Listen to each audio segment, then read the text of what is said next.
Hello guys, welcome back to my YouTube channel EN learners. I hope आप सब अच्छे होंगे। तो चलिए आज की वीडियो को हम स्टार्ट करते हैं। जो भी थर्ड सेमेस्टर में स्टूडेंट है उनके लिए वीडियो बहुत हेल्पफुल होगी, क्योंकि आज हम डिजर्टेशन के बारे में देखेंगे। ये डिजर्टेशन होता क्या है, क्योंकि जो हमारे ये थर्ड सेमेस्टर से स्टार्ट हो जाता है डिजर्टेशन, कि हमें डिजर्टेशन बनानी है, हमें फोर्थ सेमेस्टर में सबमिट करनी होगी। तो चलिए आज हम डिजर्टेशन देखते हैं। पहले हम देखेंगे व्हाट इज़ ए डिजर्टेशन। तो चलिए आज हम इसका पहले मीनिंग देखते हैं, डिजर्टेशन होती क्या है। जैसे कि आपको स्क्रीन पर दिखाई दे रहा होगा, a dissertation allows student present their findings in response to a question और proposition that they choose themself. तो जो डिजर्टेशन होती है वो जो भी छात्र होते हैं जो एमएड कर रहे हैं या एमए कर रहे हैं या एमसीए कर रहे हैं, ये लास्ट सेमेस्टर या लास्ट ईयर में ही होती है। जैसे किसी का ईयर वाइज होता है तो ये हमारे सेकेंड ईयर में या फिर हमारे थर्ड और फोर्थ सेमेस्टर में होती है। तो इसमें जो है स्टूडेंट अपने अकॉर्डिंग कोई भी एक सब्जेक्ट चूज़ करते हैं और उसके ऊपर लेकर वो बहुत सारे अपने व्यू देते हैं कि ये अगर कोई बच्चा समस्या ले रहा है तो बताएगा कि हाँ इस समस्या का क्या क्या कारण है, ये समस्या कैसे ठीक हो सकती है, जो भी उसकी प्रॉब्लम है उसके ऊपर वो पूरी रिसर्च करेगा। तो उसे ही हम डिसर्टेशन बोलते हैं। तो इसका जो एम होता है, the aim of the project is to test the independent research skill student have acquired during their time at university with a assignment use to help determine their final grade. तो जैसे कि dissertation का जो aim होता है वो ये होता है कि जो बच्चे हैं, जो भी स्टूडेंट डिसर्टेशन कर रहा है उसमें कोई भी वो रिसर्च का कोई टॉपिक लेगा और बच्चा अपने अकॉर्डिंग जो भी उसकी स्किल है, जो भी कौशल है, वो उसके अकॉर्डिंग एक कोई भी प्रोजेक्ट तैयार करेगा। ये जो होता है एक असाइनमेंट की तरह बनता है, जो कि हमारे फाइनल ग्रेड या फिर फाइनल सेमेस्टर में बनता है। तो गाइज आप इसे पढ़ के भी पता लगा सकते हो कि डिसर्टेशन होता ही है।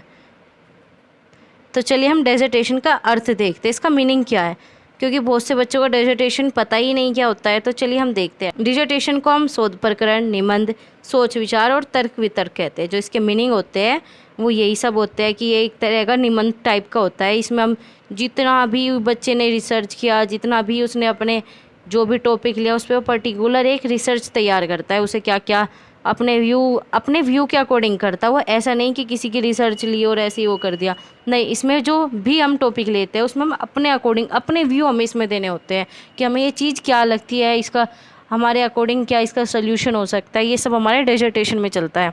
जिस टॉपिक पर हम डिसर्टेशन बना रहे हैं तो हम उस पर देखेंगे कि इसके सोर्स कहाँ से मिलेंगे। हमें पर्टिकुलर हमें पर्टिकुलर उसका ए से लेके जेड तक कंप्लीट हमें देखना होता है कि ये चीज़ क्या होती है। अब हम डिसर्टेशन का मीनिंग जो है हम हिंदी में देखते हैं। इसकी डेफिनेशन हिंदी में होती क्या है। एक शोध प्रबंध एकाडमिक लेखन का एक लंबा रूप है जो आपके द्वारा तैयार किए गए मूल शोध पर आधारित है। इसे आमतौर पर PhD कार्यक्रम ख़त्म करने के लिए अंतिम चरण के रूप में प्रस्तुत किया जाता है। तो जो आपने अभी पढ़ा कि जो शोध प्रकरण होता है जो एक लंबे फॉर्म में होता है, ये एक लॉन्ग फॉर्म में होता है। और ये जो हमारे मूल जो भी हम जिस पर भी शोध कर रहे हैं ना उसके ऊपर होता है। ज़्यादातर ये PhD के एंड में ये करते हैं। जो भी हमारे PhD प्रोग्राम होते हैं, जो उसका लास्ट फाइनल स्टेप होता है, उसमें हम ये तैयार करके देते हैं। आपने सुना होगा कि PhD की डिसर्टेशन बननी है। जो डिसर्टेशन है उसका मेन रोल PhD या फिर हमारे कोई भी मास्टर डिग्री के लास्ट ईयर में ही होता है। आई होप आपको ये मीनिंग समझ में आएगा कि डिसर्टेशन हिंदी में होती क्या है। अब हम देखते हैं डिसर्टेशन जो है वो कितनी लंबी होनी चाहिए। How long a dissertation in education. जो हमारे शिक्षा में है, आप एमएड वाले स्टूडेंट होंगे तो आपको पता होगा कि डिसर्टेशन है वो कितने लंबी हमें बनानी है। तो चलिए हम देखते हैं डिसर्टेशन कितनी लंबी बनानी होती है। How long a dissertation in education.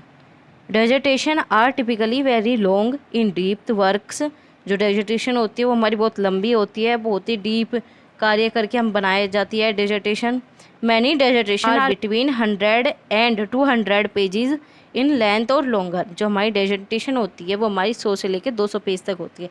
लेकिन जो ये एमएड के स्टूडेंट होते हैं, जो हमारे PG वगैरह होते हैं, तो उसमें हम जो है डिसर्टेशन है वो 100 पेज तक बना सकते हैं। ऐसा नहीं कि हमें 200 पेज तक ही बनानी है, हम 100 पेज तक बना सकते हैं। और मैं आपको ये चौधरी चरण सिंह यूनिवर्सिटी का बताती हूँ। जो हमें डिसर्टेशन होती है, जो हम डिसर्टेशन बनाते हैं वो हम प्रिंट आउट के फॉर्म में बनते हुए, ऐसा नहीं कि हमें हाथ से लिखना पड़ता है, हमें उसके प्रिंट आउट निकालने पड़ते हैं। हम कंप्यूटर ही उससे बनाते हैं। जो डेजर्टेशन होती है उसके हम 3 से 4 अलग अलग उसके सेट तैयार करते हैं। ऐसा नहीं कि हमारा एक ही सेट डेजर्टेशन का बनेगा, नहीं।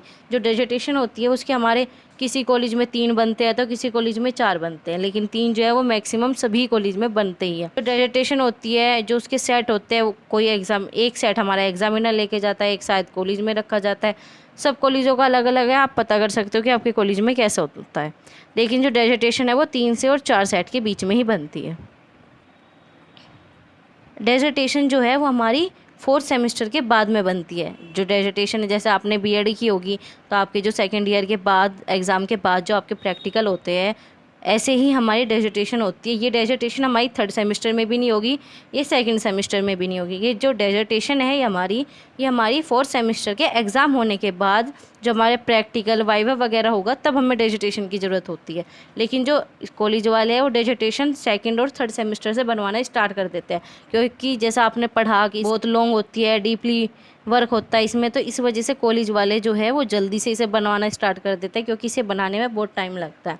इसलिए सभी कॉलेज में ये 2nd या 3rd सेमेस्टर में स्टार्ट कर दी जाती है। डेजर्टेशन में जो स्टूडेंट है वो अपने अकॉर्डिंग कोई टॉपिक चूज़ करता है, लेकिन कुछ कॉलेज में टॉपिक फिक्स होते हैं। जो हमारी आपके जो भी टीचर्स होंगे वो आपको कुछ टॉपिक देंगे, आपको उनमें से चूज़ करने होते हैं, या फिर सब कॉलेजों में अलग अलग टॉपिक होते हैं तो आपको उसके अकॉर्डिंग भी चूज़ करने होते हैं। लेकिन वैसे बहुत से कॉलेजों में जो है वो स्टूडेंट ही अपने अकॉर्डिंग टॉपिक चूज़ करते हैं, लेकिन फिर भी कॉलेज वाले थोड़े हेल्प कर देते हैं कौन सा ईजी पड़ता है कौन सा नहीं, क्योंकि ये बहुत लंबा होता है। और डेजर्टेशन जो होती है वो हमारी 80 मार्क्स की होती है 4th सेमेस्टर में। आप 80 और 100 के बीच में बना सकते हो। आप 80 से 100 पेज के बीच में अपनी डेजर्टेशन तैयार कर सकते हो, और उसी डेजर्टेशन के सेम सेट 3 या 4 सेट बनेंगे। आई होप गाइज आपको डेजर्टेशन समझ में आ गई होगी, डेजर्टेशन होती क्या है, किस सेमेस्टर में होगी, कब सबमिट की जाएगी। आई होप गाइज आपको डेजर्टेशन समझ में आ गई होगी। अगर आपको इस डेजर्टेशन की PDF चाहिए तो आप मेरे टेलीग्राम चैनल से ले सकते हो। मेरे टेलीग्राम चैनल का लिंक मैं नीचे डिस्क्रिप्शन बॉक्स में दे दूँगी। Thanks for watching, keep learning, keep supporting.